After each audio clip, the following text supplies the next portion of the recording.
Hi, everyone, and welcome. My name is Silja Leifsdottir, and I work as the exhibition curator here at Bergen Kunsthall. It's a great pleasure to host this talk with Chus Martínez, who is joining online for this event. Chus Martínez has many hats, and the full bio can be found online. However, I will read a short version just to give an intro.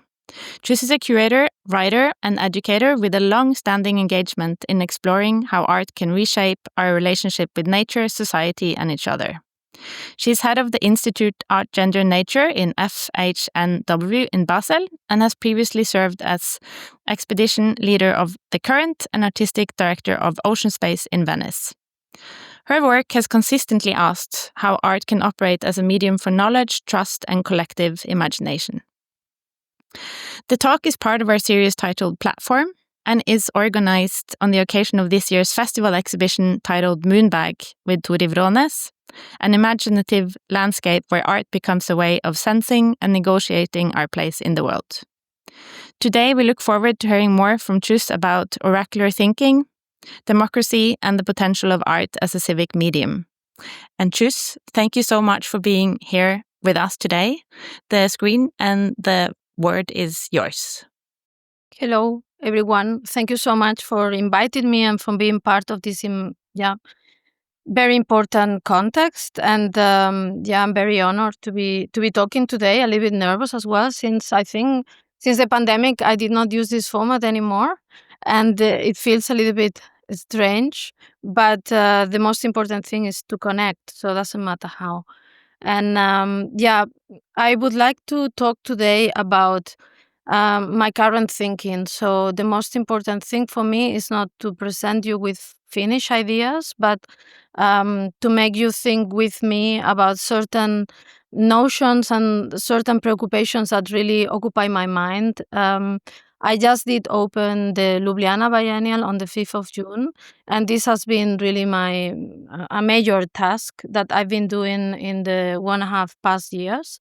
And the title of that exhibition is called The Oracle. So I will start by something that perhaps is a little bit remote from the topic of art, but I thought about it the whole summer. A memory came to me, which is a friend of mine in 2000. They started closing all the classical studies departments. They first started in the UK, and then little by little it proliferated in Europe and in North America mostly. And classical studies are the place where people studied ancient Greek and Latin. So I studied philosophy, and the philosophy departments were normally in the same buildings where Hindustani culture departments, Oriental departments, and classical departments were. It's so interesting how we spatially and mentally, they put all these kind of ancient ways of getting through knowledge and study together. I did not thought much about it, but in the last decade we are continuously talking about indigenous knowledge. By indigenous knowledge, we normally refer to pre-colonial knowledges and knowledges that are expressed and that they are conceived by people that are kind of remote or not part of our Western systems of thinking. But I would like to add that it's so important, at least in the context where we are, to remind ourselves of two other types of knowledges. One is classical knowledge, and then the other one is vernacular knowledge. By vernacular knowledge, I would name those knowledges that they were previous to modern Europe or modern Western Europe. And by classical studies is kind of our artificial but interesting connection that has been forced in our school curricula again and again with the ancient Greeks and the ancient Romans. I must say that I did not thought that much about it. I was forced to study ancient Greek for 9 years and to study ancient Latin for 5. That was part of being educated in Spain that was still dependent of the church in a way. So secular space, when Franco died, 1978, we entered into democracy, and yet the good education was very dependent on being able to read or the sources by yourself. So I was currently repeated at the school that a good scholar is a scholar that is able not to read only secondary sources, not translations, but being able to connect with the primary sources. In other words, it's also so interesting because I've been reminded by my mother that I should actually talk in a language that my grandmother should understand. So, being educated in Spanish, my grandmother is talking Gallego, which is our language in the northwest coast of Spain. I was forced to learn that language to be able not to translate to my grandmother, but to be able to connect. So, in a way, I've been thinking that we are and we were oriented towards connecting to cultures that think and they use a complete different logic than the ones that we have been educated in. And somehow we started losing that in a radical way.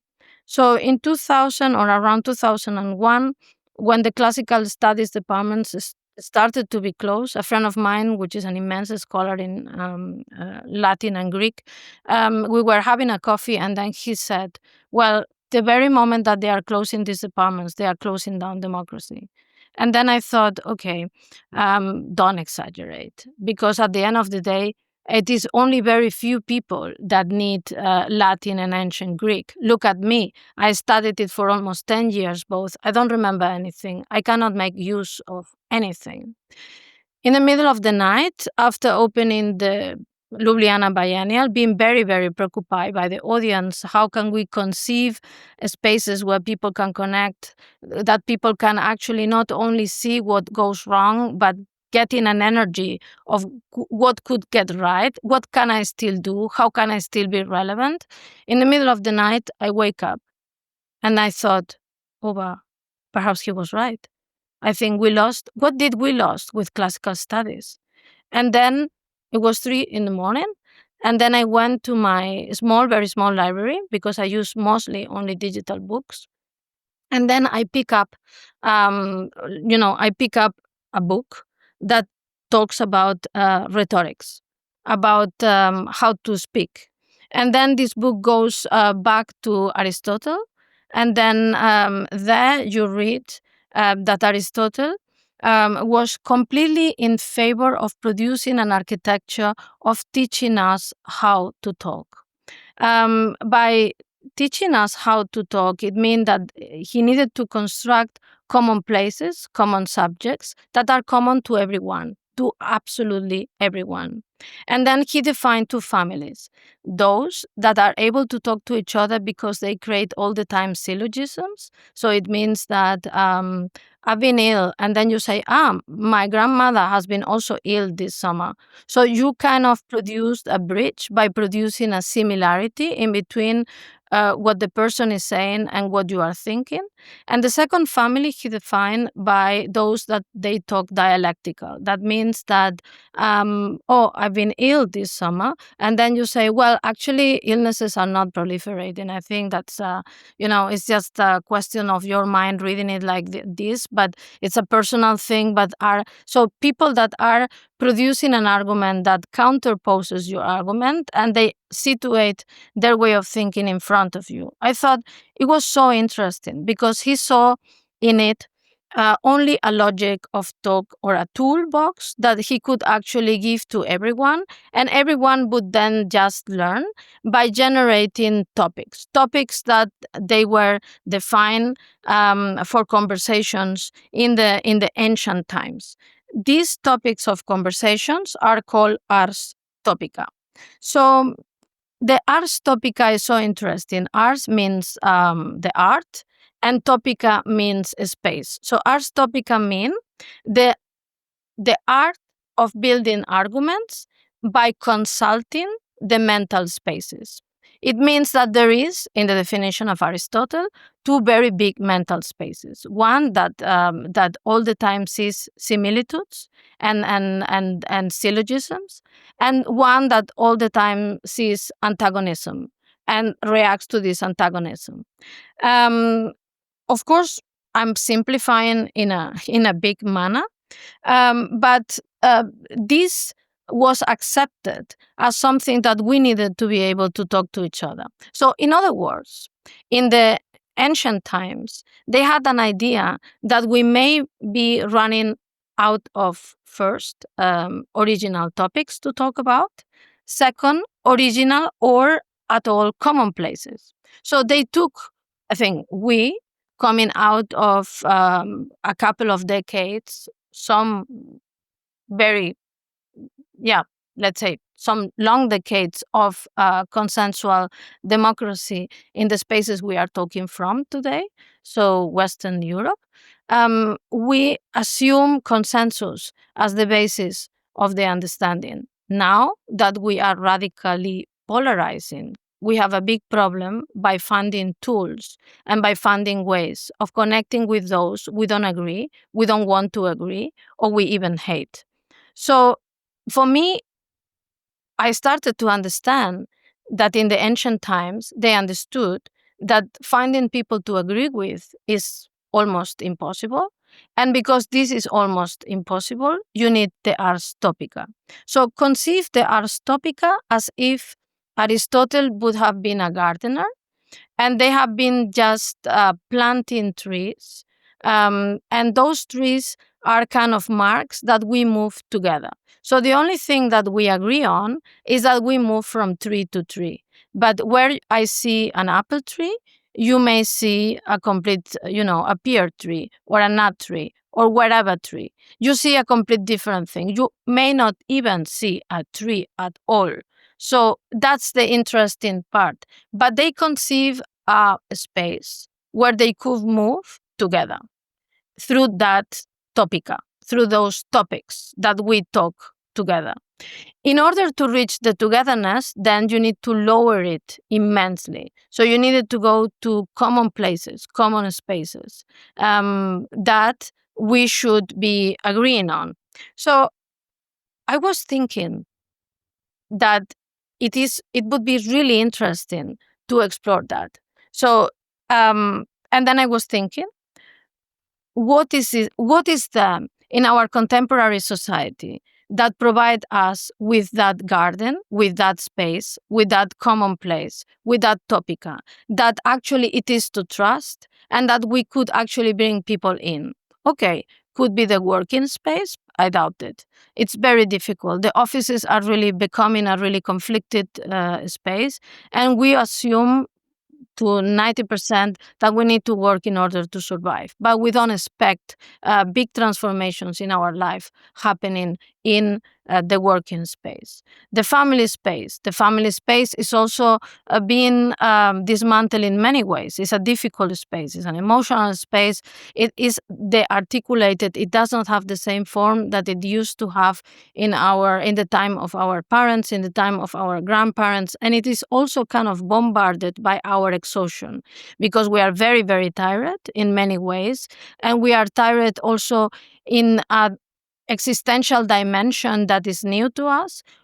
We kind of open the door through our tiredness to something which is called broadcasting, Netflix, different entertainment platforms. It is really difficult to fight with them, and I am in a absolutely quest against them. So I do think that the fact that after work it comes Netflix or all the Netflixes in the world, it's a big problem. The so-called secondary screen. Many people apparently they don't even watch one screen, but they watch two. They have one in which they are looking at a movie, and second screens where they're actually scrolling and looking at possibilities of shopping or possibilities of getting something that they may need in the everyday. So yeah, ars topica definitely is not happening there. Also because everyone is served with one or two screens in their own. So the possibility of having a conversation at home has been reduced exponentially in the last 10 years.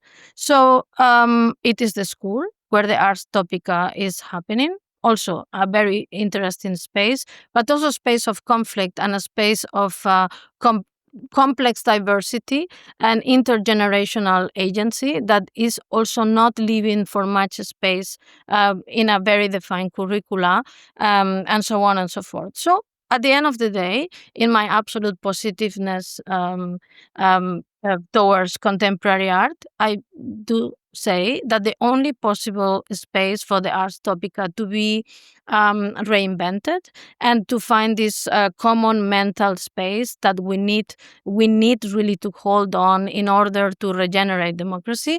It's called contemporary art exhibition or contemporary art place or a cultural place or museum, any literature, any poetry, any moment that we can go in transit together. What's the problem? The problem for me are many. One is that we have been shooting against that space for very complex reasons since the 2000s. In the 2000s, at the very moment that they start closing the classical studies departments because they were not economically efficient, because nobody was interested in them. Then the economic crisis of 2008, 2009 started to hit the universities and the classical studies and the philosophy departments even more. And they also closed the philosophy departments on top of the classical departments. So the whole humanities part of our whole social architecture went down it shut down in a dramatic way.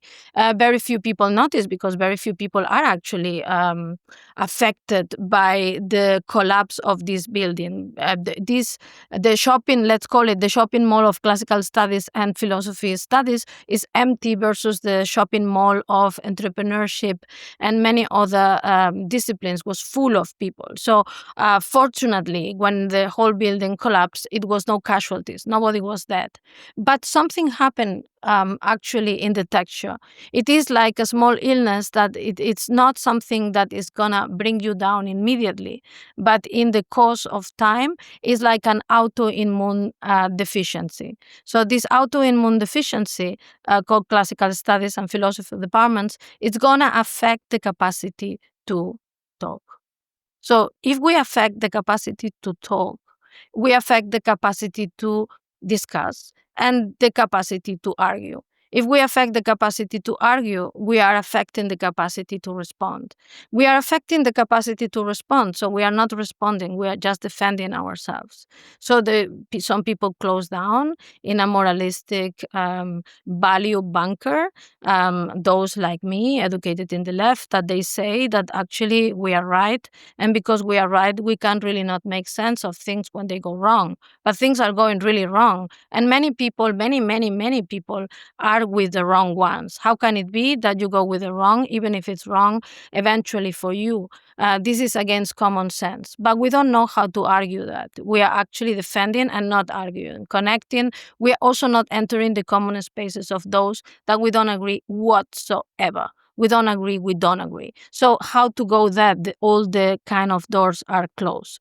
So in this autoimmune disease of,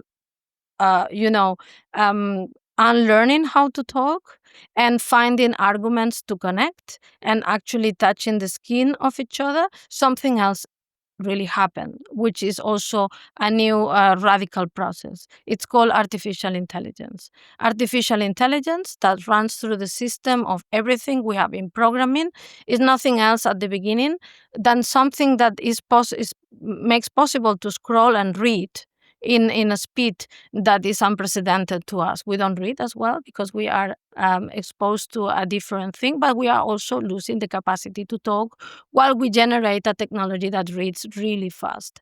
So summarizes for us, we do immense amount of quest. We find immense solace in the machine reading for us and telling us what the machine is reading, doing small summaries, telling us how to express things that actually we should be expressing, but we don't know anymore how to express them. So we create the tool because we knew that we are going to go there.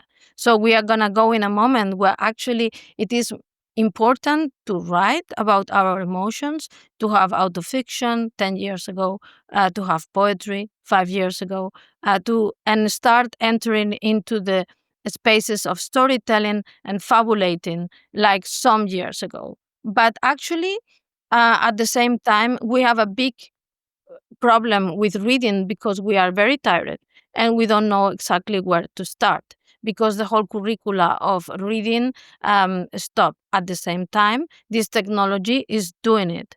So ask yourself, what is it that artificial intelligence cannot do? Or what are many universities, for example, reintroducing in order to stop people for cheating in their papers and exams, orality. So the only reason that, or the only tool that we have in order to prevent students for not cheating in papers and to start doing and installing filters in all the materials that you present, so that you scroll and filter and see how much of the paper is copied from the many different sources of the internet, is actually going back to oral exams. So oral exams are getting reintroduced in front of panels, while people do not know how to talk because they have not been taught how to talk. They also have no idea how to argue because we have been also defending an idea of argumentation, which is counter argumental, which is the possibility of babbling ourselves in the so-called safe spaces where you cannot penetrate, because if I penetrate your self space, or if I actually do or say something that you feel immensely um, hurt by me saying that, even if I may perceive it as just a way of argumenting, it makes it possible to interact in argumentative ways, like in the classical ways that actually you were searching for polemic. So the second group of people that Aristotle were mentioning, the dialectical people, they have been shut down. You can really not be dialectical in many ways, and it's very, very problematic to be polemical, which I agree, because we need to relearn to be careful polemical, or being respectful polemical, and not just polemical. But it is very important to understand what needs to be done in order to reach to you. Because in order to disagreement is a form of passion, a passion that also shows affection, care, and love. So I was teach in a way that I would be disagreeing in a heavy manner. And then the next day, I was called to the classroom to connect and present the arguments of my so called opponent. And then we were forced to have a drink and a dinner together. That was part of a program. That was the curricula of, forming a common public space where we would absorb the arguments of the other, make it your own arguments the next day, so that I could actually learn how to be able to connect with the others. And this is actually what I think is the highest form of empathy. Empathy is not only um, being in your shoes, but being in your shoes, actually doing it, actually thinking that you could think for a second like somebody that is not thinking like you at all. So, um, why do I think that contemporary art and contemporary art exhibitions are able to do so? Because, in a way, instead of going in a direct way in the topics of the now, exhibitions do have, they maintain an energy of the now mixed up like in a cocktail with what I call oracular energy. So when I call the exhibition in Ljubljana the Oracle, I thought at the beginning that I was calling it the Oracle. It's funny because at that time I was not really thinking so much about the classical study programs, but I thought that the Oracle was in the classical times, in the ancient times, the search of a community for a specific and a special place where to ask. So I really cannot ask from my desk about my existential future.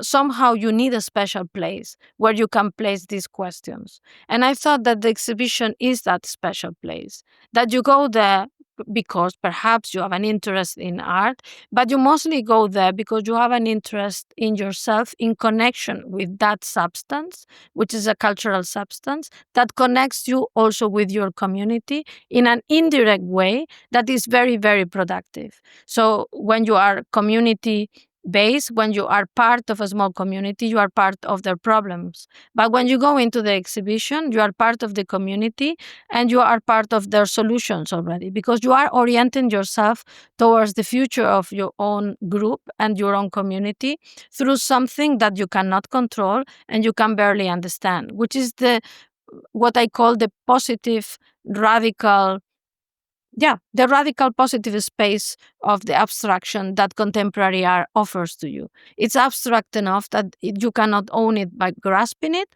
or by defining it in a really simplistic way. So you are suspended a little bit, and in that suspension, you feel the suspension not only of you, but all of them, all of those that you care for somehow in a strange way.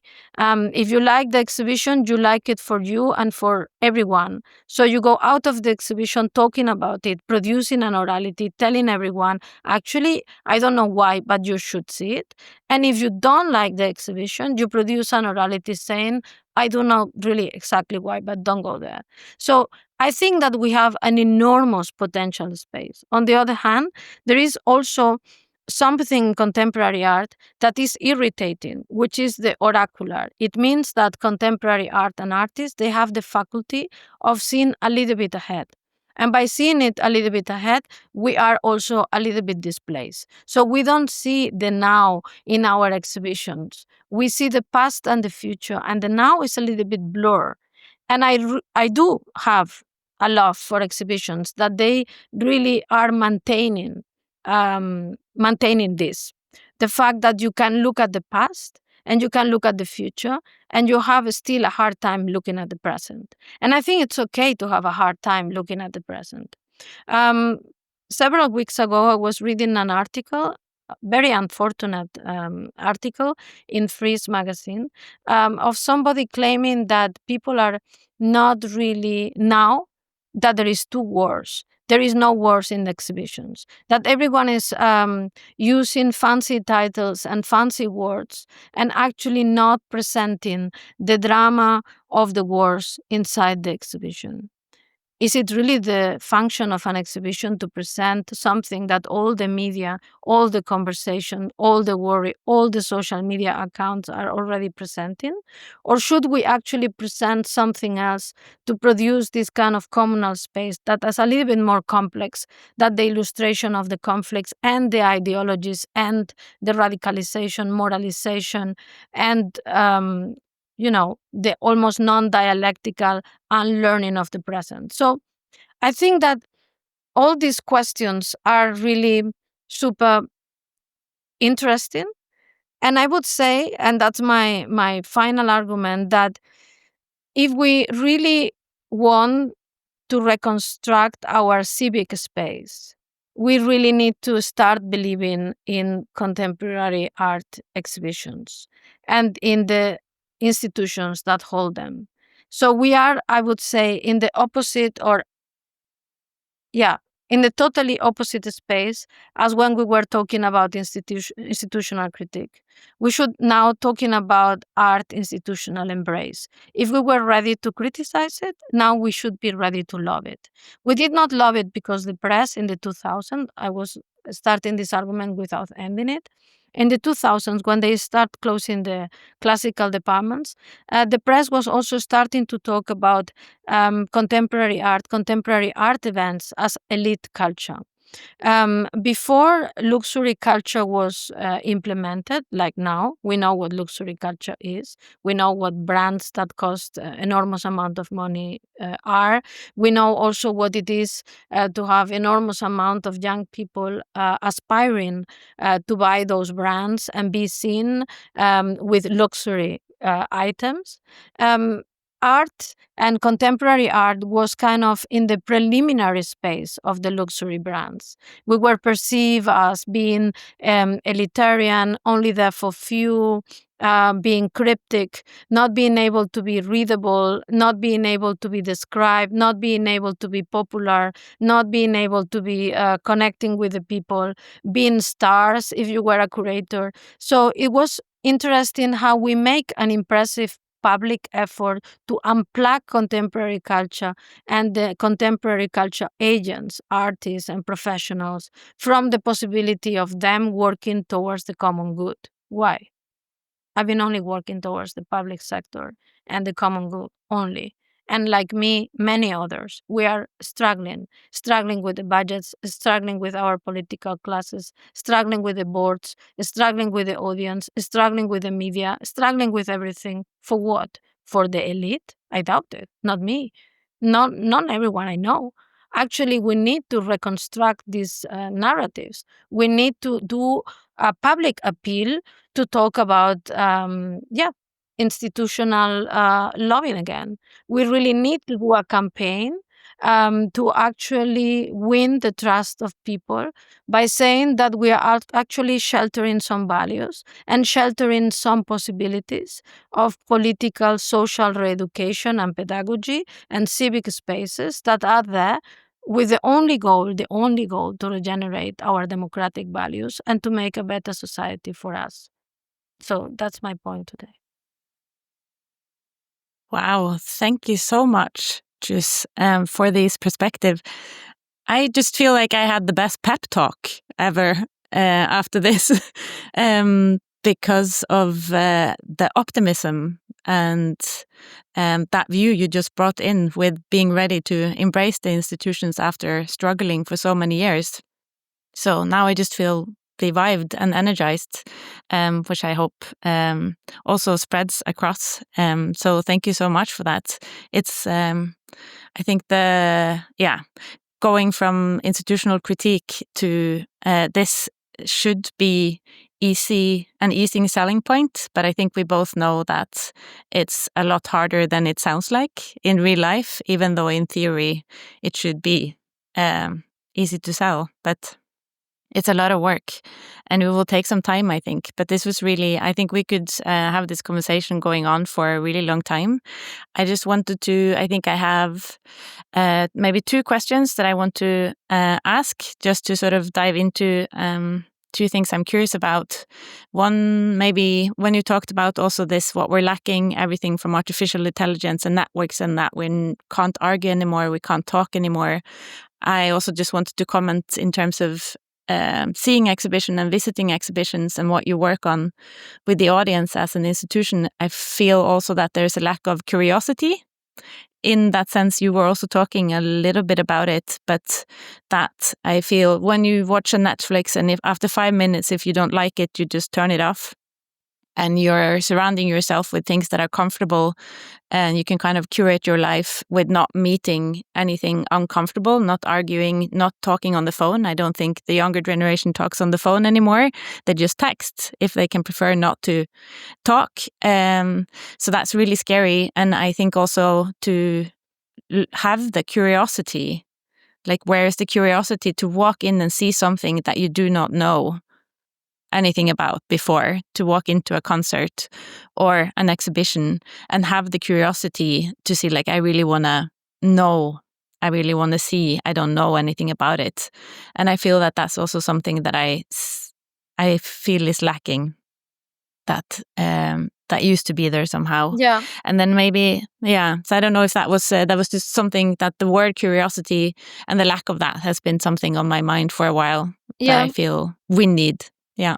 But I think I have this, I think I go to Spain every summer. I'm living in Switzerland and I'm from Spain, and I am myself from a very small village. Like I've been born in a village of around 150 people, and I needed to spend my summer in a similar community. I'm addicted to this.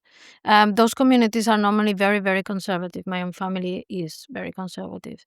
So it's this summer I was like not in my own community. I have a summer house actually in the Mediterranean part of Spain, and the village is very similar. It's 200 and something people in the winter, and actually even if the place where I go is quite touristic, there is some pockets where it's they are only visited by locals. So I go every day from 6 to 9 to a beach, and in this beach there is certain elderly and certain young people, and then I sit in a stone, the same stone, for some weeks every day.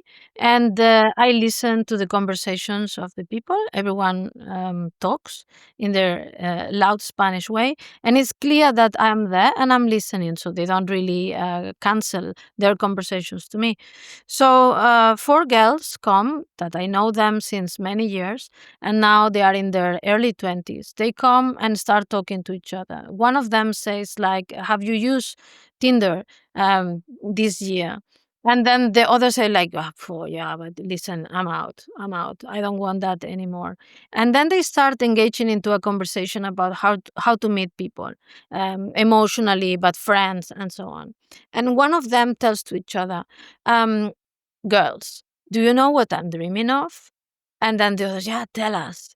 It's like, what? My dream would be, I think, ideally, for me, the protocol would be as follow.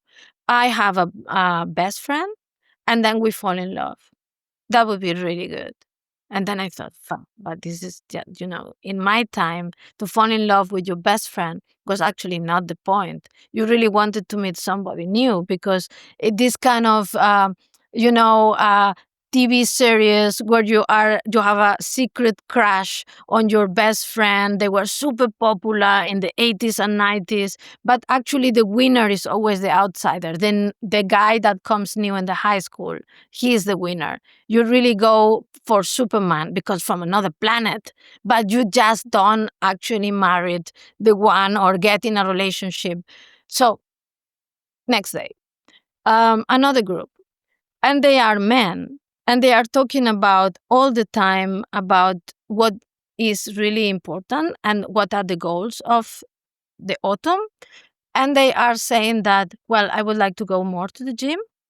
And then one of them said yes, and we should all, like, I don't know, guys, but I am taking creatine, which is this new thing to make muscles, and it's working for me. I'm getting these immense muscles and so on, and I would like to go out with a friend of mine. And then I thought I must be dreaming. Woman said friend, men are saying muscles and friend, and I'm interested in. I have immense curiosity on all these generations and all these people that have absolute no other interest than in fixing their lives emotionally and then trying to. So I think that it is our turn to be also curious about processes and ways of interacting with the real that are affecting many millions of people in a really strange way and place the exhibition there. So yeah, I would start if I would have money, and of course we don't have it. But imagine that I would be the head of a pedagogical program of El Prado Museum in Madrid, a classical museum. I would send all my pedagogical mediators to the beach to listen to all beach conversations of the summer of 2025 in Spain, while two immense conflicts are going on, and listen to what people are talking about.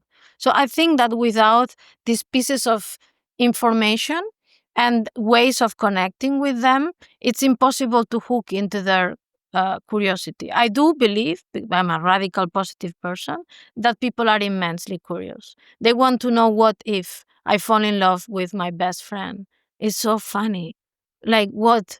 But it is what they really want to know. They are curious. What could it be? Can I become your best friend? Like, could I, with my what I have to offer, being closer to a space that equals long relationship? So they really want to trust something that they have been from very long. The other girls were saying, but you may not be in love. And then this other girl said, no, no, no, I'm not very interested in crushes. I really want to go slowly and then discover one day that I can live with that person. It's so interesting. It goes back to the idea that we were contesting when we were young, arranged marriage, because that's what my mother was always telling me. Why don't you go out with this and that you already know? Because mothers are into protecting what you already know. Nobody wants the unknown. So let's embrace a space which is a social space that is not progressive and it's really not radically avant garde in any way, and see if we can produce an avant garde out of it. I'm sure we can. because avant-gardes were produced of the most common places. So ars topica. Ars topica is that. This summer it was falling in love with best friends and creatine to implement my muscles. Cool. I heard Cool. at least I can't really repeat all these conversations. I take notes. This is fascinating. And I think, okay, let's maintain the beach hours as much as we can and shorten as much as we can Netflix and let's people sleep better. I'm obsessive with techniques to sleep. Can contemporary, apparently we are very boring. Can we help people to sleep better? Then perhaps we can use contemporary art for a better quality of sleep. Because I do think that there is a correlation in between anxiety, mental problems, lack of sleep, lack of quality of sleep, and the bad feelings we have are very related to the fact that we can't really not rest properly. So let's implement everything for what the social needs. I was going to ask you what strategies and formats you have found that can foster more direct and meaningful exchanges with the audience, but I think that was kind of a good answer to that, how to make an exhibition feel accessible and engaging with, but I think the audience. Imagine you. So that was... I think that of course, we can't really not do it because our model is that I invite you as an audience to my exhibition and immediately I start talking about my exhibition. But of course, you are not interested in my exhibition because you are only partly interested in my exhibition. Depending on who you are, you may be more interested in finding a relationship, creatine, or whatever. So I need to do a mix in between things. So I really need to go with you where you talk with friends. So the thing is that I think that we need to do a mix in between talking devices and being talking heads and be actually listening devices and going where people are talking about things. And I'm also, I could repeat so many conversations, some of them very, very unpleasant about, for example, migration in Spain, about racism, radical racism. And I felt that I could interact, that I could actually enter. I actually felt that if these people would allow me to take part in that conversation, I will. And I think I want to. I really want to talk about this. I think I would not start only contesting, but I would like to start talking about this radical racism. It makes me absolutely ill. I get rashes, and yet I need to talk about it. So, everything. Can we bring ourselves to just pick it up from there and see if we can modify any of the I still think, because I come from this background, that if they give me time enough, I could reprogram it. I still think that it's a question of talking and trust in a major way. And those talk, I think people are listening, not to me, but they are listening all the time. I think, if you read in Spain, I read this impressive report about the spread of radical right ideas. It all goes through friends. It's people talking, chats. It's all chats.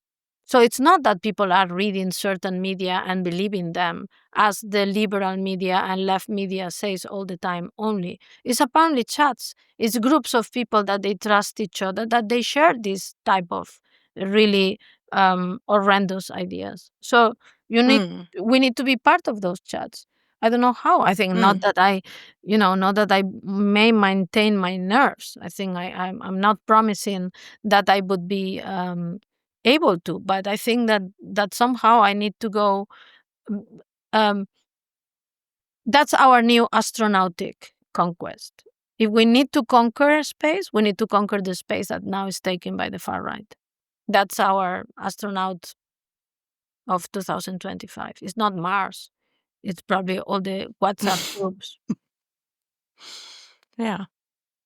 Thank you. I have one question which maybe links to the imaginary, the vernacular, and I've seen the biennial in Ljubljana with my son, which was fantastic. And it was, how to put words on it, there was many works there that are also dreamlike, fantastical, and this sort of because it also links to the exhibition we had to Tori Wrånes, which had this installation that was also quite dreamlike. And this question of escapism comes to mind. If escapism is something positive or negative, if usually it tends to be something negative, but I'm wondering if escapism in this, let's say that we look at exhibitions like this, and if escapism can also be a resource. That was just a question I was curious about to ask you. Yeah, I perhaps would not use the word escapism, but suspension, and I definitely wanted to talk about fantasy. So fantasy has been completely kidnapped by the industry. Fantasy is used by many cultures in a really positive way, but in the Western culture, fantasy is not really positive. Imagination is, fantasy no. So if you are a very imaginative person, you are a really value person. If you are a fantasy person, you are one that is somewhere else where you shouldn't be. Video games, the whole industry of fantasy is perceived as bad. But definitely there is something, and I think Ursula Le Guin said it in the 70s, rescue fantasy back again for democracy. And I think so. We should actually operate in fantasy worlds because um, it has a logic that is very broad, and it has a mechanism that is a little bit more simple than just imagination, and it repeats. So fantasy is like Roblox, it's like Lego. It constructs. Imagination is much more private and probably much more complex, and it's probably linked to personal experience. And fantasy is something that we can build together. It's like a toolbox of things that they have similar structures where there is doors to other universes, thresholds, monsters, eyes. So there is like some semantic pattern in the fantastic that people recognize and they can play with. So why should we exclude culture as a player of fantasy and then just give it as a present to capitalism? So I think that we need to, if so many millions are interested in fantasy, we need to be interested in fantasy. We can't really not deny it and just go for conceptual linguistic art of the 70s onwards. We really need to reorganize our interests as well and recalibrate what's good and bad, to regain the possibility of that conversation. Thank you. I appreciate that. That was a good answer. I think that now, looking at the time, I want to thank you so much for this conversation and for sharing your insights with us today. It's been a real pleasure to hear your thoughts, and I would talk for hours about this. So I hope we get to meet again. I think it resonates strongly with the themes many institutions and curators and artists are exploring currently and need to explore. So thank you so much for being here with us today. And also thank you for everyone that's watching. Thank you so much to all of you. It was a pleasure and an honor. Thank you.